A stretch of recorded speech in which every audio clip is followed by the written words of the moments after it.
What if I were to tell you that you are not meant for this world? You are well adapted for a different world, but you can't go there because it doesn't exist anymore. You see, the world you were designed for existed thousands and thousands of years ago, where you're a hunter-gatherer or maybe to some extent a farmer, and your brain still kind of thinks you're there. We've adapted technologically, but we are still in our brain and our bodies very much the same as we were then, and we're struggling with that. And my contention is this: if you can understand what you evolved for and apply that in the modern day, you're gonna be much more satisfied, much more happy, and much more successful in all your pursuits, especially women. Let's talk about that right now.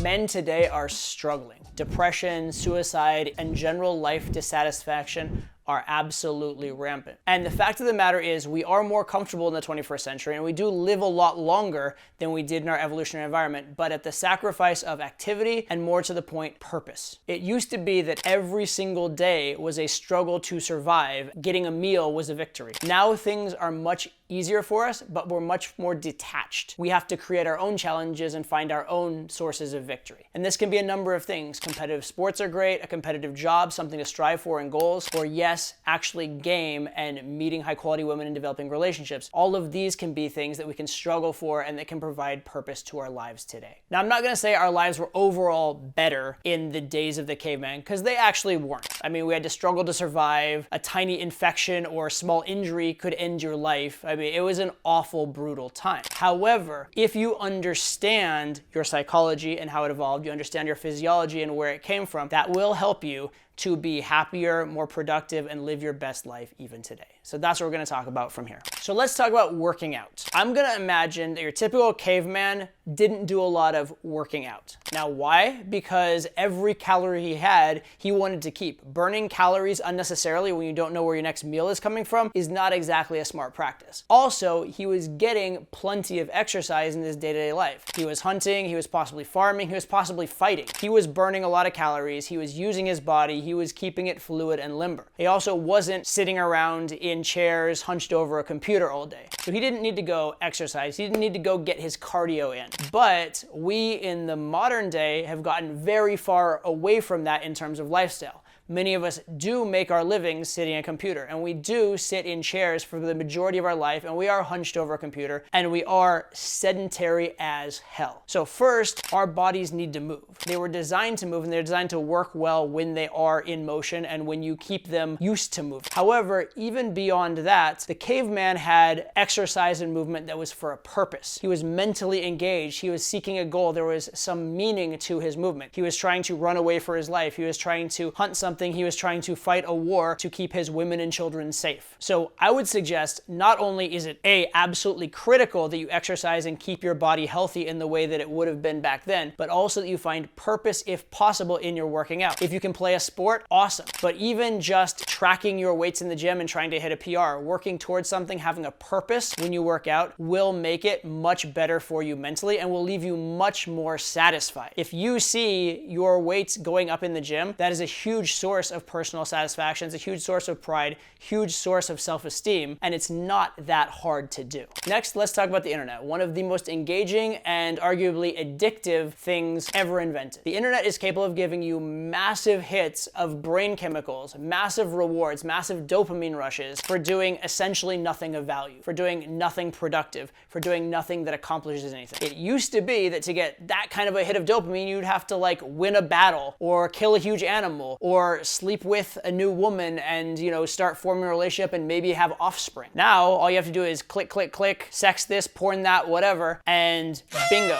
You get a huge dopamine hit. And that's not even the only addictive thing on the internet. There's plenty of other things capturing your attention. So what's the point? The point is it's essentially a drug. It's a cheap high. It's not the real value. These highs exist within our brain chemistry to motivate us to do the things we need to do to survive and thrive. We've hijacked that system and we've cut out all the effort. We've cut out all the reward. We've cut out all the actual substance, and we're just giving the dirty little drug high version. And this does give us pleasure, but it doesn't give us happiness because there's no meaning behind it, there's no self-esteem behind it, and actually we become desensitized to it, or we need more and more and more to feel less and less and less as a result. And this even can bleed over into other areas of life where we don't feel as much from our real world accomplishments. This all obviously is very damaging to accomplishment, but it's also damaging to happiness and self-esteem because again, there's a difference between pleasure and happiness, and your brain knows the difference. Your brain knows the difference between jerking off to porn and meeting a new woman and having a great experience and building something with her. One has a lot more meaning than the other.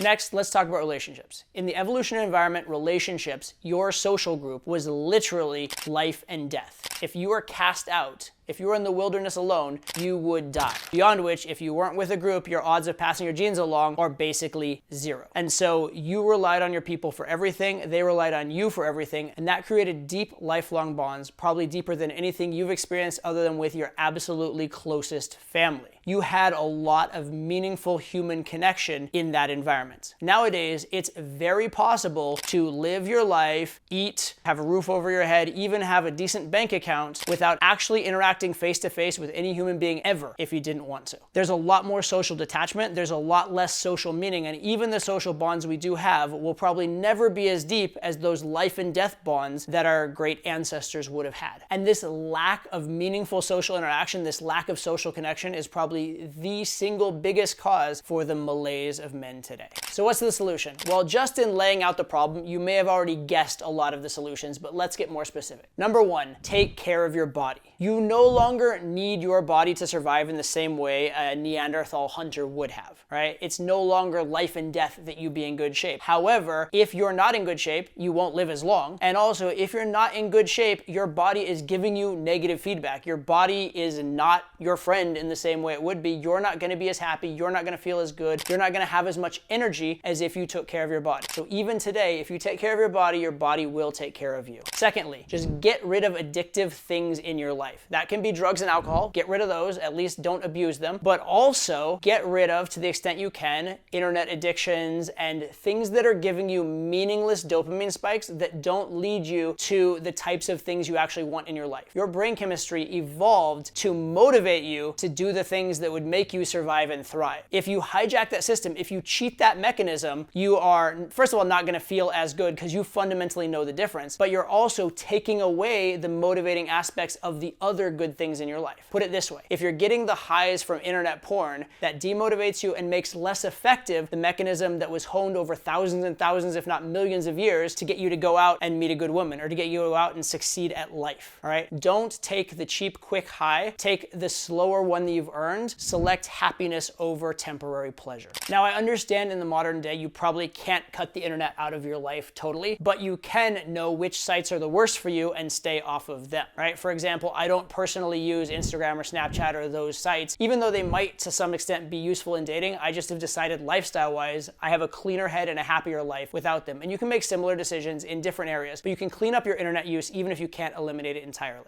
And then finally, and most importantly, seek out real, actual relationships in your life. Get out of the house and go meet people. Actually have real relationships. And I don't just mean sexual ones. Although your intimate relationships are many of the closest ones you'll ever have and can lead to children, which is a huge other incredibly close bond. So yes, I do recommend those. I'm also saying go out and make more friends. Get out of the house, meet people, form meaningful relationships. We evolved as human beings to get huge amounts of satisfaction, value, growth, self-worth from social interaction because it was so critical to us. And while it may no longer be quite as important as it was for our bare survival, our brain still treats it as just as important, and we're just as depressed if we don't have it as we would have been back then. Oh, and by the way, doing cold approach, walking up to a female stranger, extending yourself out there to form a relationship, challenging yourself, growing, struggling, possibly meeting a real woman for a relationship, and even sex in not the ones and zeros world, but the real physical, tangible world. This is is actually literally what your brain was designed and evolved to do. Doing this is incredibly nurturing and satisfying to your brain. Now, you probably knew going into this video that getting in shape, forming healthy relationships, and avoiding toxic, addictive internet sites was good for you. But hopefully this video gives you an idea of the why and exactly to what extent this is important. And hopefully it also gives you a roadmap for understanding your own life, for understanding why sometimes you are depressed in a certain way and how to get out of it, or sometimes why certain things feel so good and do seem so healthy in your life, so that you can take those common elements and make even more positive behaviors, even more positive steps in your life,